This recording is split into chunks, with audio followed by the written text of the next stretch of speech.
ತ್ರೇತಾಯುಗದ ರಾಮನ ಅವತಾರದಿಂದ ಭಾರತ ರಾಮರಾಜ್ಯವಾಯಿತು.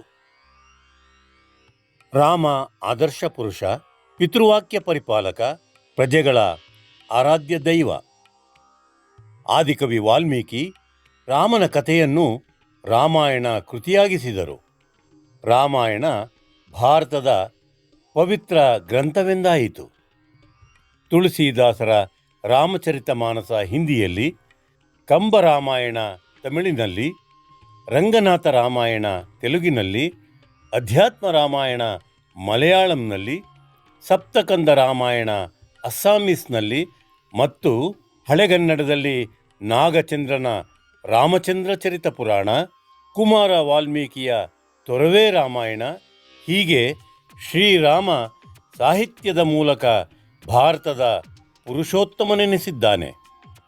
ರಾಷ್ಟ್ರಕವಿ ಕುವೆಂಪು ಶ್ರೀರಾಮಾಯಣ ದರ್ಶನ ರಚಿಸಿ ಕನ್ನಡ ಭಾಷೆಗೆ ಮತ್ತಷ್ಟು ಮೆರುಗು ತಂದಿದ್ದಾರೆ.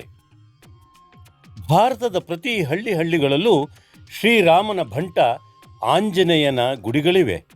ತನ್ಮೂಲಕ ರಾಮ ಎಲ್ಲೆಡೆ ಭಕ್ತರಿಗೆ ಸಮೀಪವಿದ್ದಾನೆ. ಉತ್ತರ ಪ್ರದೇಶದ ಅಯೋಧ್ಯೆ ಶ್ರೀರಾಮನ ಮೂಲ ಆವಾಸ ಸ್ಥಾನ.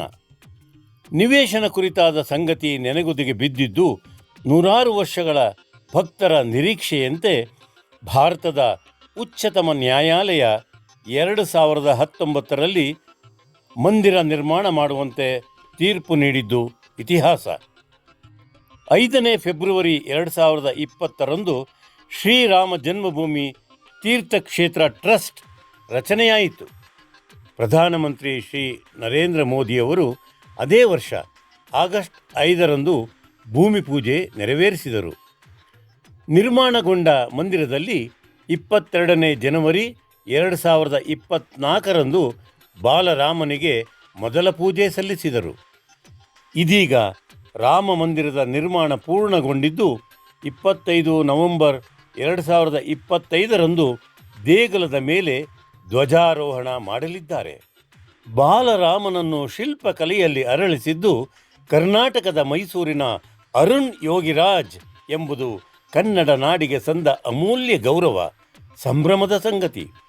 ದೇಗುಲದ ನಿರ್ಮಾಣಕ್ಕೆ ಸಾಮಗ್ರಿಗಳು ದೇಶದ ಮೂಲೆ ಮೂಲೆಗಳಿಂದ ರಥಯಾತ್ರೆಯ ಮೂಲಕ ಹರಿದು ಬಂದದ್ದು ವಿಶೇಷ, ಭಕ್ತಿಯ ಸಂಕೇತ.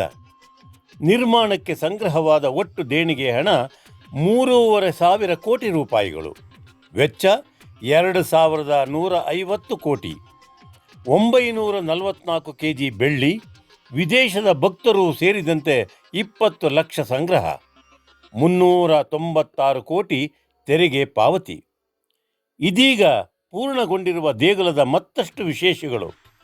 ಮಂದಿರಕ್ಕೆ ಹೊಂದಿಕೊಂಡಂತೆ ಗಣೇಶ, ಈಶ್ವರ, ಹನುಮಂತ, ಸೂರ್ಯದೇವ, ದೇವಿ, ಭಗವತಿ, ಅನ್ನಪೂರ್ಣ ಮಂದಿರಗಳು. ವಾಲ್ಮೀಕಿ, ವಸಿಷ್ಠ, ವಿಶ್ವಾಮಿತ್ರ, ಅಗಸ್ತ್ಯ, ನಿಷಾದರಾಜ, ಶಬರಿ ಮತ್ತು ಅಹಲ್ಯ ಮಂಟಪಗಳು. ಅಲ್ಲದೆ ಅತಿಥಿ ಗೃಹ, ಸಭಾಂಗಣ ಸಿದ್ಧವಾಗಿವೆ. ಮಂದಿರದ ಮೊದಲ ಮಹಡಿಯಲ್ಲಿ ಶ್ರೀರಾಮ ಪರಿವಾರ ವಿರಾಜಮಾನವಾಗಿದ್ದು ಅದಕ್ಕೆ ನವೆಂಬರ್ 25ರಿಂದ ಆರತಿಯ ಶುಭಾರಂಭ. ತನ್ಮೂಲಕ ಅಯೋಧ್ಯೆಯ ಶ್ರೀರಾಮ ಮಂದಿರ ನಿರ್ಮಾಣ ಇಂದಿನ ಕಲಿಯುಗದಲ್ಲಿ ಸುವರ್ಣಾಕ್ಷರಗಳಲ್ಲಿ ಬರೆಯುವಂತಾಗಿದೆ. ವಿಶ್ವಂ ವಾಹಿನಿ ಈ ಅಮೃತ ಗಳಿಗೆಗೆ ಶುಭ ಕೋರುತ್ತದೆ.